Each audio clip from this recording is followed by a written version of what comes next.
Halo, selamat malam. Dengan Bung Kiki di sini, saya akan berkomentar mengenai statement yang disampaikan oleh Coach Justin, yang dimana dia menyatakan bahwa pelatih Sintayong itu harus diganti dengan pelatih Liga 1 Indonesia, yaitu Peter Huista.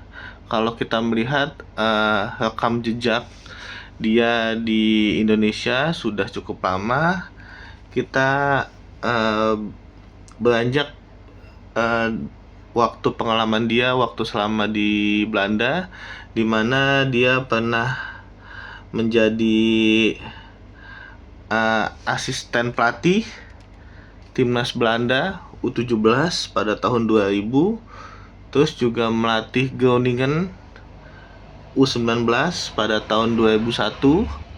Lalu dia pernah menjadi asisten pelatih Vitesse pada tahun 2005. Lalu menjadi asisten pelatih Ajax U21 pada tahun 2009. Lalu pada tahun 2010 dia pindah ke Groningen.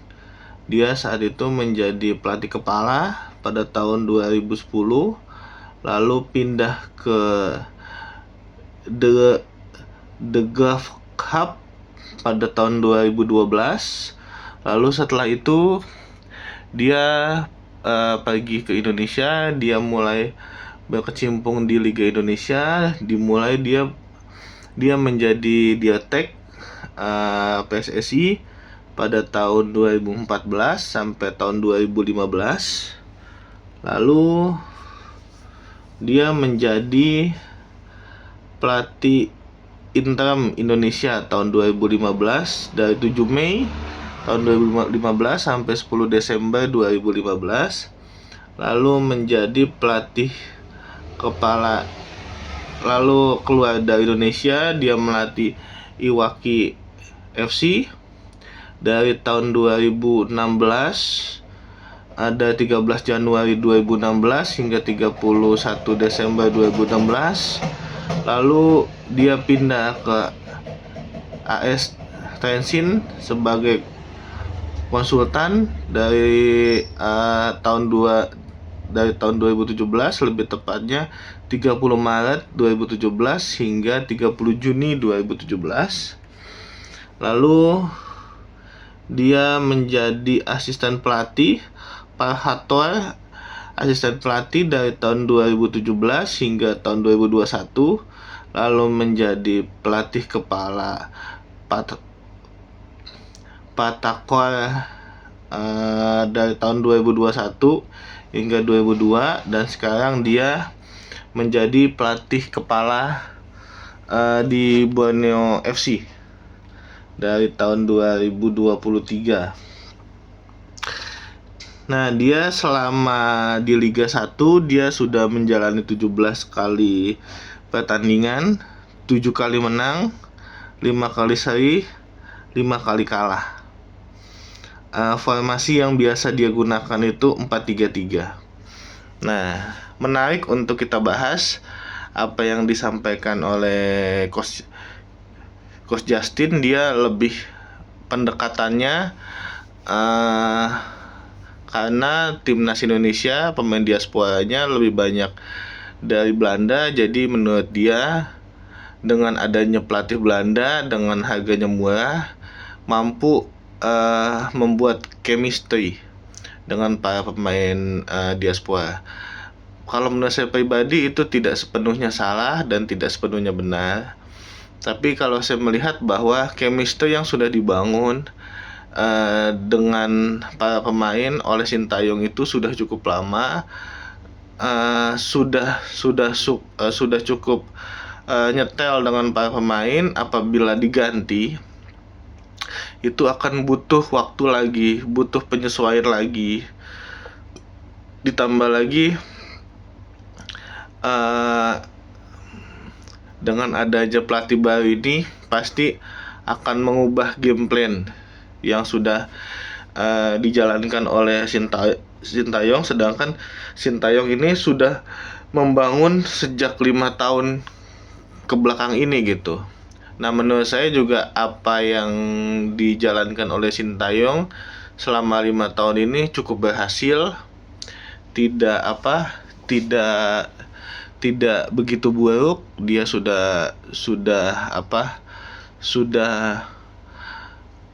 mencapai membawa Indonesia ke Piala Asia. Sekarang kita sedang melaju ke Piala Dunia. Seharusnya kita support. Yang aneh di Indonesia ketika timnas menang, itu yang dipuja-puja itu pemainnya, tapi ketika kalah selalu menyalahkan pelatih. Memang di seluruh dunia itu ketika kalah pasti pelatih yang selalu disalahkan. Tapi kalau kita melihat dari segala aspek, kita harus melihat secara menyeluruh. Kalau kita melihat AFF kemarin, memang itu bukan salah pelatih aja, pelatih pun salah, karena menurut saya waktu melawan Laos dia tidak menggunakan tim terbaik, justru dia menggunakan tim lapis keduanya dengan mencoba-coba pemain. Itu memang ada kesalahan Sintayong, tapi para pemain juga memang karena ini timnas muda, jadi masih banyak kesalahan, masih banyak pembelajaran yang harus dilakukan oleh para pemain. Nah, ini yang harus menjadi catatan bagi para penggemar ataupun para pundit, bahwa memang kita ingin membangun timnas yang bagus itu ya harus ada kekalahan juga, harus jatuh bangun juga. Nggak semuanya kita pertandingan itu kita harus mampu menangkan. Lagi pula juga kita nggak bisa manggil pemain terbaik kita karena di Liga 1 juga liganya masih berjalan. Kita mau panggil pemain diaspora juga liganya masih berjalan, dan tidak masuk kalender FIFA. Sangat rawan sekali cedera. Apabila cedera itu sangat merugikan kita untuk ke Piala Dunia, karena Piala Dunia ini kesempatan kita untuk melaju ke round 4 atau lolos langsung ini masih sangat terbuka lebar. Kalau misalkan kita gagal di sini, kita harus menunggu lagi 2030. Ini amat sangat disayangkan. Jadi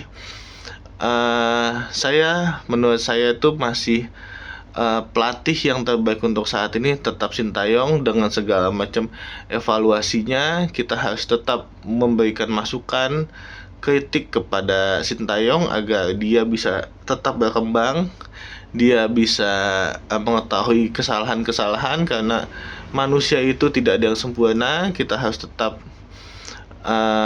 melakukan evaluasi, dan menurut saya supporter juga harus lebih bijaksana, lebih mau menerima masukan.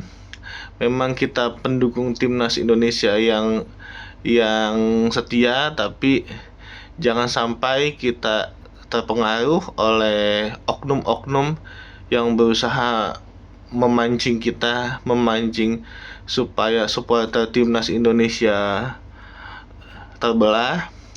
Intinya kita harus tetap dukung, karena kunci timnas Indonesia saat ini adalah di Sintayong dan Pak Erick Thohir, karena kedua ini merupakan sosok yang mampu mengangkat Indonesia ke level lebih tinggi. Kalau saya dibandingkan dengan era sebelumnya, era ini sangat jauh lebih baik dibandingkan era sebelumnya, karena banyak pencapaian yang dicapai, tapi kita tidak menafikan era sebelumnya, di mana Pak Iwan Bule yang membawa Sintayong ke Indonesia. Ini merupakan awal kebangkitan timnas, tapi setelah itu dilanjutkan oleh Pak Erick Thohir, semakin baik, semakin timnas kita semakin berkembang. Bahkan banyak pemain diaspora yang mau bergabung tanpa harus kita minta. Ini sesuatu yang memang yang luar biasa gitu. Beda dengan awal-awal kita mencari pemain diaspora banyak yang tidak mau bergabung karena tidak yakin dengan timnas Indonesia. Sekarang bahkan yang tadinya Kevin Dix tidak mau jadi mau, terus Mesilhar tadinya nggak mau jadi mau, Ole Romeni tidak mau jadi mau. Itu kan membuktikan bahwa mereka tuh percaya dengan timnas Indonesia itu mampu bersaing. Pemainnya aja yang bukan dari Liga Indonesia, mereka yakin dengan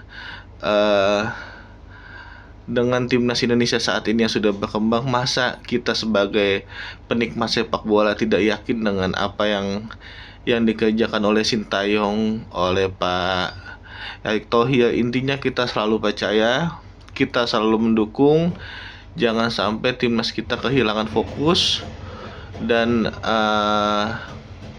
menjadi pecah fokus, dan itu bisa berdampak pada performa timnas kita waktu kualifikasi Piala Dunia untuk round 3 2026. Oke, cukup sekian dari saya. Salam sepak bola.